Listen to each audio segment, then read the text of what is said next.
Now, in the UK, 72 people lost their lives when a fire devastated London's Grenfell Tower in June of last year. Well, now 5 people have been arrested on a suspicion of a public order offence after a video circulated on social media showing an effigy of the tower being burned. The 5 men handed themselves in to the police. Alex in the Cube has more on this for us.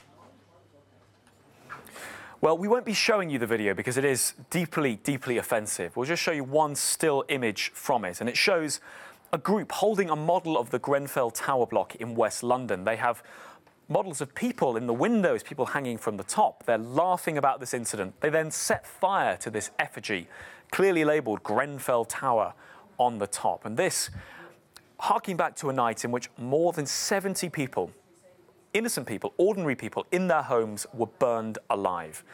The Grenfell Tower block, the public investigation is still ongoing, but this is the block in West London where that fire took place. The original advice given to people trapped in their flats was to stay put and await rescue. That was advice from the fire service that really is now being investigated. But in this video, that advice, perhaps one of the most twisted things about this, they mock that advice. They mock the people who stayed there and the rescue never came. Those people died in their flats. These are families, these are children. You can see how this is deeply upsetting. And campaigners demanding justice for the victims of the Grenfell fire have now said this video should be treated as a hate crime. Earlier I spoke to Tasha Brake, who gave me her thoughts. I think that my view is that it really is a hate crime. It's inciting some form of violence or allowing it to be accepted in some kind of way. And that's really, really horrific for so many people involved. And you think there are thousands of people living with trauma. And on that particular night of June the 14th, hundreds of people stood outside the tower and watched it burn. And thousands of people could see the tower from their windows. Millions were watching from home. And it's just absolutely abhorrent that anyone would think something like that would be okay.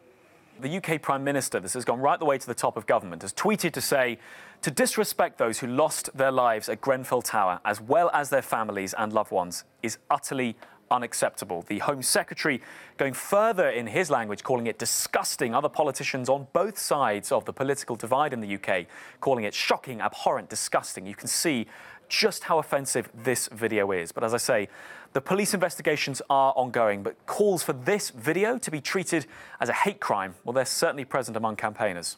Now, in Germany, a 94-year-old former Nazi guard is going on trial, charged with aiding and abetting the murder of several hundred concentration camp prisoners. He faces 15 years in prison. Under 21 years old at the time, the former guard will stand trial in a juvenile court. Well, let's get some more on this from our correspondent Emmanuel Schaz, who joins us from Berlin. Good morning, Emmanuel.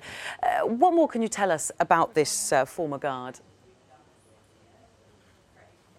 Well, we don't know his name yet for legal reasons, but as you said, he was a very young man at the time where he was working in the Stutthof concentration camp that is near Danzig, in what was then occupied Poland. And he's said to have witnessed Nazi crimes between 1942 and 1945. Now, the accusation against him is that of complicity, as prosecutors believe that he knew about the killing methods in the camp used to murder hundreds of prisoners here. And Emmanuel, how did this man come to trial? I mean, we're a long time after now, and he was 21 at the time. How's it got to this stage? Right, exactly. In fact, Germany is now on a race to try and put to trial the last surviving SS guards. And now we've witnessed here in Germany a shift in the legal basis for prosecuting. It happened in 2011 when another former guard in Auschwitz this time was condemned not for his actions but for his participation to the Nazi death machine. Because here you have to know that Germany for years have been accused of doing too little, too late to confront its past, and those trials are now, given the age of the accused, merely symbolic. However, they are paramount for the last survivors of the death camps and also for Germany's work of atonement itself. All right, thank you very much, Emmanuel Schaz in Berlin there. Now, the British Prime Minister, Theresa May, is to face her cabinet today with her latest plan to try to push Brexit forward. It comes as the Irish Prime Minister reminds the UK it's signed up to a legally operative backstop to avoid a hard border. Leo Varadkar says the agreement must remain in place unless another one supersedes it. Well, let's get some more on this with our London correspondent, Vincent McAviney. Good morning to you, Vincent. Do we know anything concrete yet about these new Brexit plans from Theresa May?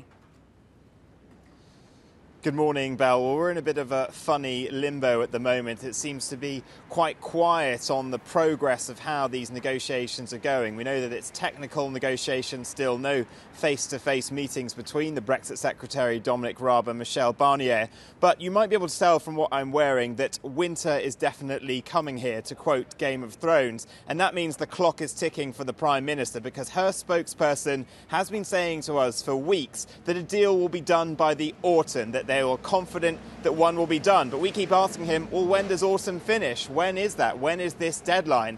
But it seems from what's coming out this morning in the Irish Times that Michel Barnier has told the Irish side that a deal sort of needs to be in place by this week. The arrangement for the Irish backstop needs to be agreed in order for a deal to be signed off by Christmas. So this is putting the pressure on the Prime Minister, Theresa May. Now, she yesterday had a phone call with her Irish counterpart, Leo Varadkar, in which they discussed the issue of this backstop. There was a slight difference in the two communiques that came out from the call. The British one didn't mention what the Irish one said, in that Leo Varadkar would not accept the British side being able to unilaterally withdraw from the backstop. So a slight tension there. But the Prime Minister was phoning Leo Varadkar because in a couple of hours her cabinet will be coming in here for their weekly meeting to discuss how the negotiations are going. And as it stands, Theresa May needs to try to convince her side that she should be able to sign up to a backstop which allows the whole of the UK to stay in a customs union with the EU. That's the only thing that it will respect the integrity of the Good Friday Agreement and make sure that there is no hard border between the Republic and Northern Ireland and also down the Irish Sea. But this is something that might cause problems with her Brexiteers. Her Brexit Secretary himself, Dominic Raab, has had a bit of a fallout with his Irish counterpart, Simon Coveney, it's been reported. But this all comes as the latest polling, the biggest one done since the Brexit referendum by Channel 4 last night, revealed that it's flipped. It's now 54% of people saying that they would vote to remain in the UK. So the backdrop to the decision that needs to be made, the Prime Minister now feeling under pressure to try to get a deal in place this week. Thank you very much. Vincent McAviney outside Downing Street in London there.